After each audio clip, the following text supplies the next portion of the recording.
Think your kid wouldn't vape? Statistics say they might. It's time to get our head out of the cloud and find out what there is to know about why kids vape.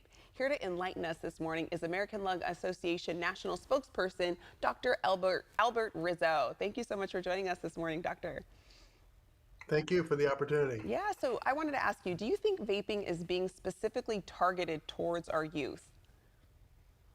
Well, we know that over the last 10 years, the development of e-cigarettes and vaping has certainly exploded. And the most recent statistics show that between 2016 and 2020, there was a 73% increase in the number of kids smoking.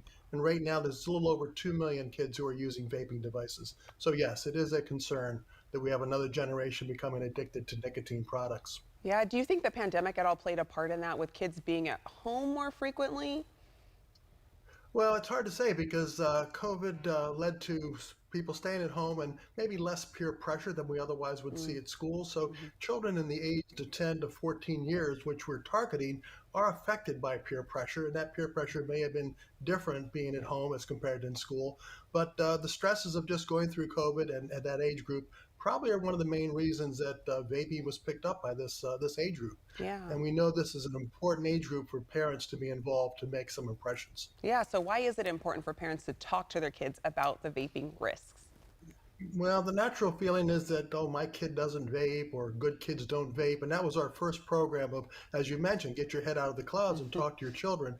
The second iteration really brings up the fact that you have to sit and talk with the children in a way that's meaningful for them and connect. And that's why this campaign is using videos, popular culture, TikTok videos, particularly the Yeah. backpack kid, Russell Horning, to open up a dialogue between the parents and their children in that age group to talk about why it's not good to vape. Yeah, I think it's so important to have that dialogue too, to where teens can feel comfortable enough to come to their parents and have those conversations without getting that instant judgment, but being able to have that open conversation. So, what are some of the Correct. facts about the dangers and health effects of vaping?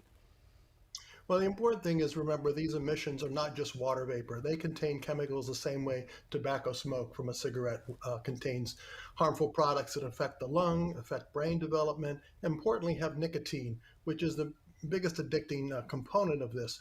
And we know that children who vape become 3 times more likely to be addicted to nicotine, and they're also 4 times more likely to go on to traditional cigarettes. So the chemicals in the vaping product are harmful and addicting. That's one of the main messages that we have to get across to children in this age group. And what signs should parents look for if they suspect their child is vaping? Just some changes in behavior, maybe sneaking behind their back a little bit, using going to a room to use a device that otherwise would be freely available. So a change of behavior is the biggest thing to pick up on children. And what resources are there to empower parents to talk to their children about vaping? Well, the main one we talk about is talkaboutvaping.org, which is on the website. And it's also at lung.org, which is the American Lung Association's main website. And there are a number of tools on there for parents to start the discussion. Our PSAs show, as I mentioned before, some popular culture and videos from TikTok that make it attractive to children to have a dialogue with their parents.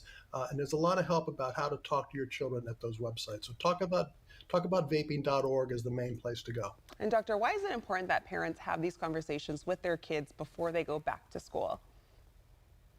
As I said, the biggest reason children start vaping is peer pressure and stress of what school can deliver. So having the discussion at home while they're still at home with you on summer vacation or family trips, this is the time to connect with them and bring up the issue rather than waiting for them to bring it to you, which they often won't do because of the peer pressure. It's best to bring the discussion full upfront and answer their questions.